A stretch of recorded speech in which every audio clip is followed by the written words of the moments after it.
महज कुछ घंटों का इंतजार। घड़ी में शाम के 6:30 बजते ही एग्जिट पोल के नतीजे आने लगेंगे। इसमें बताया जाएगा कि नरेंद्र मोदी जीत की हैट्रिक लगाएंगे या इंडिया गठबंधन बढ़त बना सकता है।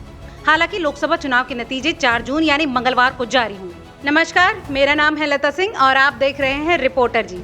आज की इस रिपोर्ट में जानेंगे कि एग्जिट पोल कैसे पता लगाते हैं कि किसकी सरकार बनेगी, कब से हुई इसकी शुरुआत और कितने सटीक होते हैं आंकड़े। तो सबसे पहले यहाँ जान लेते हैं कि एग्जिट पोल होते क्या हैं। एग्जिट पोल का सीधा सा मतलब ये है कि पोलिंग बूथ से निकलने वाले वोटर से बातचीत के आधार पर तैयार किया गया अनुमान। ये एक तरह का चुनावी सर्वे होता है। मतदान वाले दिन जब मतदाता वोट देकर पोलिंग बूथ से बाहर निकलता है तो उससे वोटिंग से जुड़े कुछ सवाल पूछे जाते हैं। इसमें आमतौर पर उनसे पूछा जाता है कि उन्होंने किसको वोट दिया है। हजारों मतदाताओं के जवाब जुटाने के बाद एजेंसियां उसका एनालिसिस करती हैं, जिससे अंदाजा लगाया जाता है कि हवा किसकी तरफ है। इस गणना से ये भी बताया जाता है कि किसको कितनी सीटें मिल सकती हैं। साथ ही उन मुद्दों, नेताओं और घोषणाओं के बारे में भी पता चलता है जिन्होंने मतदाताओं को सबसे ज्यादा प्रभावित किया है। अब जानते हैं कि एग्जिट पोल कितने एक्यूरेट होते हैं। एग्जिट पोल की एक्यूरेसी 3 मुख्य फैक्टर्स पर डिपेंड करती है। सबसे पहला होता है सैंपल साइज क्या है। जिस एग्जिट पोल का सैंपल साइज जितना बड़ा होता है उसे उतना ही ज्यादा एक्यूरेट माना जाता है। मतलब ये हुआ कि सर्वे में जितने ज्यादा से ज्यादा लोगों से संपर्क किया जाए उतना ज्यादा अच्छा है। दूसरा फैक्टर होता है सर्वे में पूछे जाने वाले सवाल। सैंपल सर्वे में पूछे गए सवाल जितने न्यूट्रल होंगे उतना ही एग्जिट पोल का रिजल्ट भी सटीक होगा। तीसरा फैक्टर होता है सर्वे की रेंज क्या है।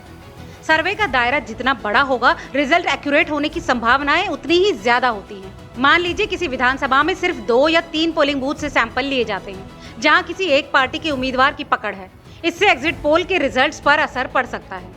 Centre for study of developing societies यानी CSDS के प्रोफेसर संजय कुमार के मुताबिक बिना किसी दल की ओर झुकाव वाले चुनिंदा सवालों के जरिए ही एग्जिट पोल का सही रिजल्ट पता हो सकता है। सर्वे में पूछे गए सवाल, शब्द और समय भी इसके परिणामों को प्रभावित कर सकते हैं। अब जानते हैं कि एग्जिट पोल के नतीजे कितने सच साबित होते हैं।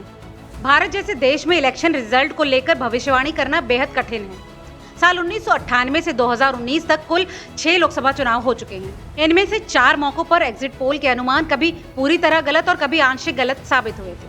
CSDS के प्रोफेसर संजय कुमार बताते हैं कि 2004 में सभी एग्जिट पोल केंद्र में बीजेपी की सरकार बनने की बात कह रहे थे। 2015 में होने वाले बिहार विधानसभा चुनाव और 2021 में बंगाल विधानसभा चुनाव में भी बीजेपी की जीत का दावा किया गया था।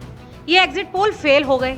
ज्यादातर एग्जिट पोल वहीं फेल हुए जिनमें बीजेपी की जीत का अनुमान लगाया गया था। इसके पीछे की वजह यह है कि पोलिंग बूथ पर सबसे ज्यादा मुखर बीजेपी के वोटर्स होते हैं। तो ये थी एग्जिट पोल से जुड़ी कुछ ऐसी बातें जो एग्जिट पोल के नतीजे जानने से पहले आपको जाननी बेहद जरूरी है। अगर इससे जुड़े आपके और भी सवाल हैं तो हमें कमेंट बॉक्स में जरूर लिखें और ऐसी तमाम और खबरों के लिए देखते रहिए रिपोर्टर जी।